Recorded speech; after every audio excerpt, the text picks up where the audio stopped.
Hey, Serge. Yes? I have some work for you. Ah, shit. Here we go again. Hi and welcome to Ajax How-To series, where we put security features in action and show how they solve real-world challenges on site. I'm Serge, pre-sales engineer at Ajax, and today we'll be talking about the operating modes for Ajax cameras. Ajax video devices are a very versatile solution. You can get a single doorbell, install it at your customer's front door, and they get the instant notifications to their phone right away. They have the access to the live stream and archive from the Ajax app and the two-way voice as well through the doorbell. Or it could also be a full-blown solution where you have the video devices, you have intrusion, fire, automation devices, and that all brings additional value to your intrusion or a fire system. For example, you could automatically create the video scenarios and that would send the confirmation to the central station about the door being opened or a motion trip. How cool is that? Let's have a look at the portfolio of Ajax cameras. By the way, they're all AI powered. So let's start with our basic cameras. They cover the standard use cases and will fit in the majority of the scenarios where you don't need any specific features. For example, your summer house or a garage, or anything else you can think of. The next series of cameras that Ajax presented to the market were HL cameras, which stand for hybrid light. Except for the IR lighting that you have in the basic cameras, it also has the white LED in it. And that gives you three things.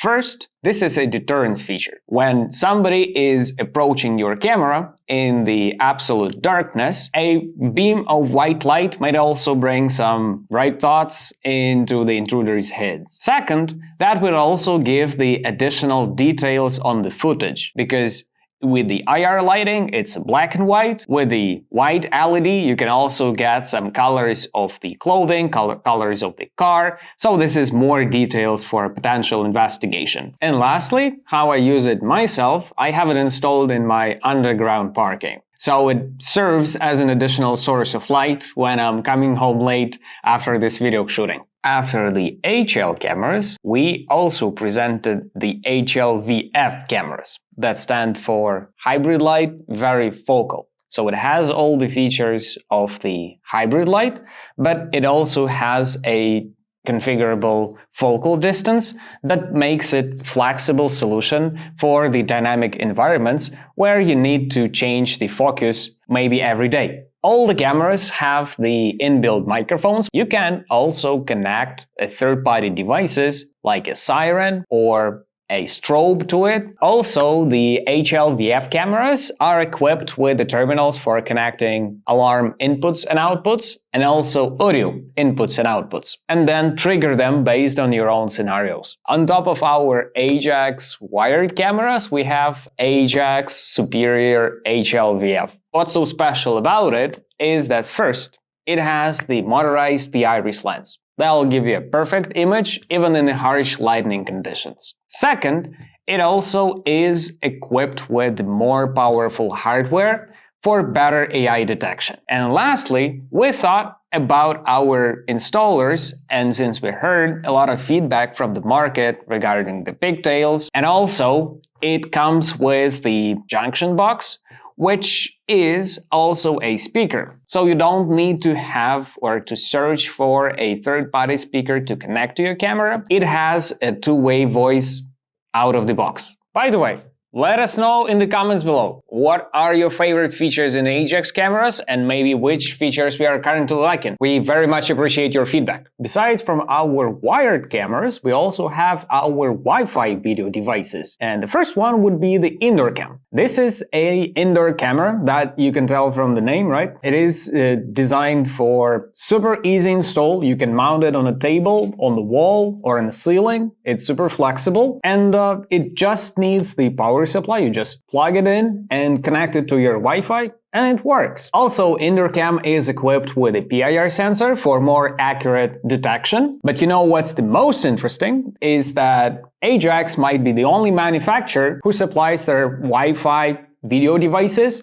with the fallback communication channel. Well, obviously you'll need a hub for that, but still there are two major things that the fallback channel gives you. Even if your camera disconnects from Wi-Fi for whatever reason, it still remains partly operational. Still gives you the still images through the wings, and you can still reset the Wi-Fi password or change the network remotely, so there is no need to go on the field visit. And another Wi-Fi video device, it's kinda twin brother from another mother. It's a doorbell, so it's quite similar to our indoor cam. It has the same features, so PIR, fallback communication, quite the same camera, but doorbell also is equipped with the backup battery and it is outdoor rated. Plus, it's provided in more color options to fit your exterior better. Also, doorbell provides an additional interface for user interactions, so you can use the native Ajax app to watch the live stream or talk to a person in front of your doorbell, but it also could give you a real phone call that you can easily accept and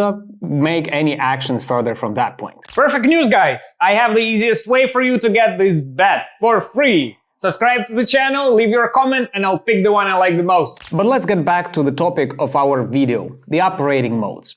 To understand them better, we also need to have a look at the camera settings in general. First, we'll need to configure the detection itself, the area of the detection, what kind of detection we want to have, and the second that comes out of it is the notifications or the actions. Who do we want to notify, when do we want to notify, and maybe which actions we want to run based on that detection. And lastly, the operating modes themselves. So based on where the camera is installed and what are the conditions, same as intrusion devices, it can be an instant alarm, it can be follower, it also can execute delays. By the way, we have prepared a couple of interesting locations for you today, and the first one is gonna be dedicated exactly for the independent alarm. Hey cameraman, let's get out of studio!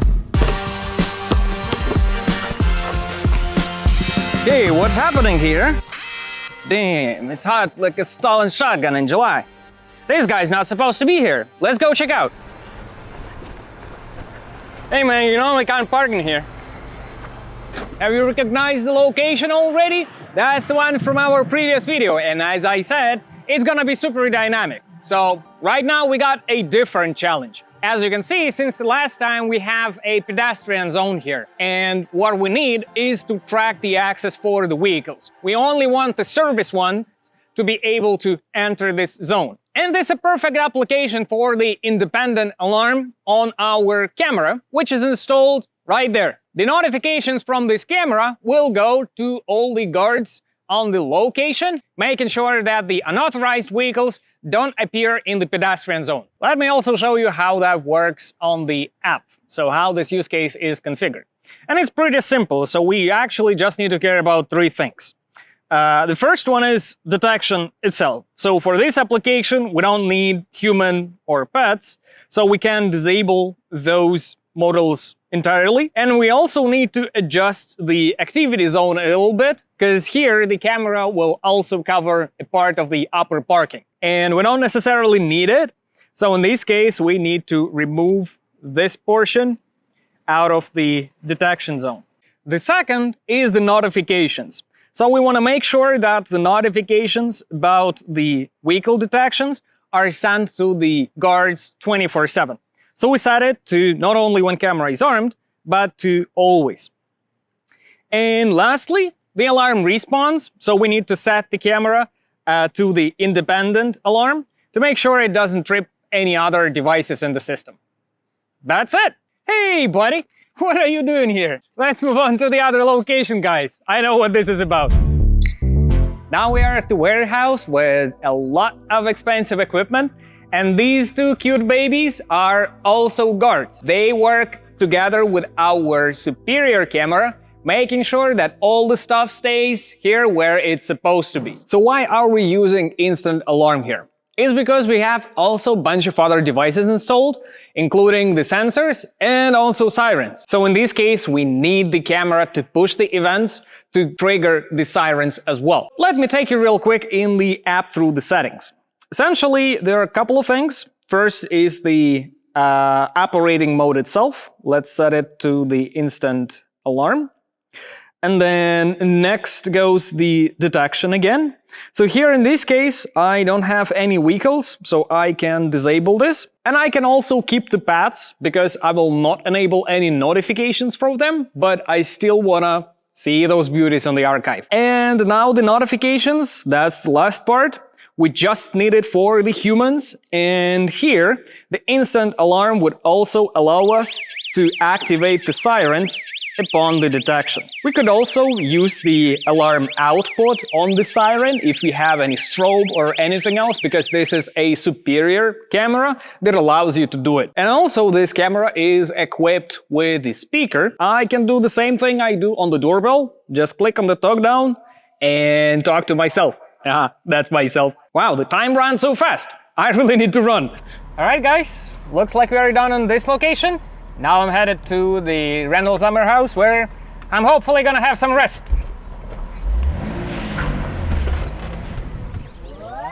Wait, what are you doing here? I guess we're talking about the entry and exit delays on the cameras, eh? Well, this is a perfect location for it. And now you'll see that not only intrusion devices can execute delays, but also our video cameras. Let's start from the beginning. This is the main entry to the property. And as you can hear, there is already delay started. It's coming from our street siren and also the keypad. I was detected by the camera out there on the corner. So let's make sure we disarm the system before we set off the alarm.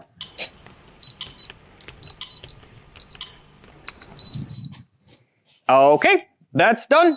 Now, oh, it actually opened the door for me. How nice is that? It's an automation scenario by the disarming. I can go in right inside. This is a rental property, so we need to make sure that the visitor's access is easy as possible. So here, what we need to do is we'll be using the keypad access codes. These are the codes that not necessarily connected to the registered users in the app. We can assign it to anybody. So here we can set up to 150 codes for our guests, but essentially we'll need just one, and we'll be just rotating them as the guests come by. In this case, we have just one camera, which is installed at the front on the facade, and it is controlling the access to the property. We also have here a keypad outdoor installed on the facade of the building. So it is being used in this case to disarm the system and to make sure that somebody is able to access this facility without tripping the alarm. That's why we need the entry and exit delay here. So our keypad is set up to control the entire system. We can also enable the sound indication to make sure that it gives the beeps on the delay. And finally, the camera. So the camera is set to the entry-exit mode.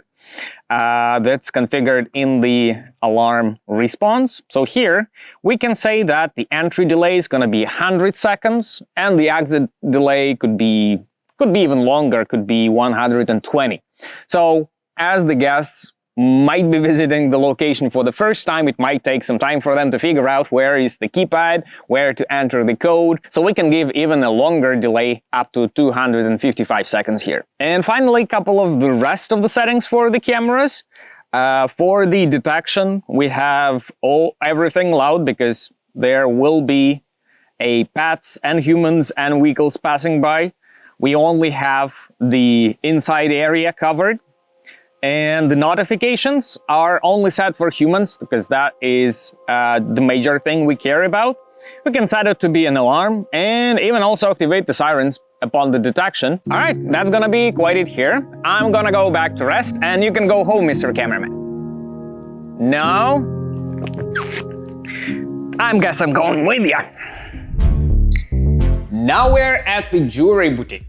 You can see a lot of beautiful things here, including Ajax. This is a very high value object, so we need to make sure we provided the top level security. And for that, we have an intrusion system here we have automation here, we also have the camera system. This place has a couple of entry points, including windows, so in this case we'll be using the follower mode in our cameras. Now let's switch to the configuration part because it's pretty sophisticated, as we also have the central station monitoring application here. So this system is pretty sophisticated. I don't really want to walk through the settings of every device, but we'll go through the essential stuff to highlight and demonstrate how the cameras are being configured. So our outdoor cameras, they are set to 24/7 recording, and we don't have any notifications enabled on them because we don't need to have the notifications about the people passing by, but we still want to have the access to the archive and to work conveniently with it. The inside cameras are all configured as the followers, so they will essentially inherit the delays from the door protect and follow the 10-second delay we have configured on the door protect. So first thing we need to do is to set our entry camera, so that's the camera that is pointed to our front door. We need to set it to the follower mode. And obviously adjust the detection. So here we'll be using all algorithms, humans, pets, and vehicles. If the vehicle is trying to drive through your front door at the jewelry store, that's not a good sign at all. So I'll keep this on. And finally the notifications. So the notifications we'll have for humans and vehicles. We'll set those to be alarms, and we'll also activate the siren upon the detection.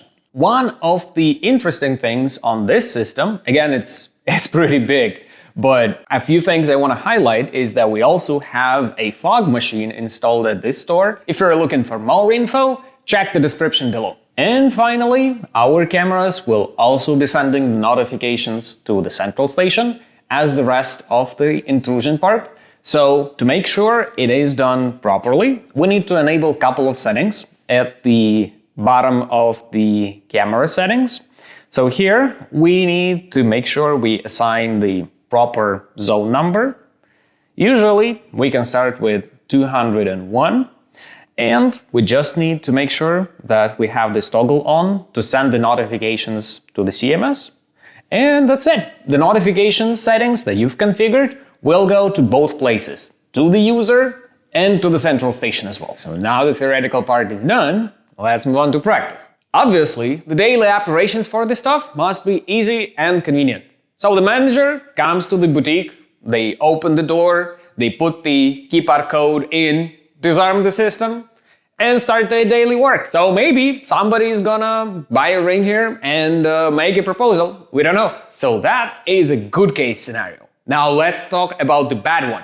If any device except the front door sensor detects an intruder, that's gonna be an instant alarm with no delays. Alright, it's too many words already. Mr. Operator, give me the bat and arm the system.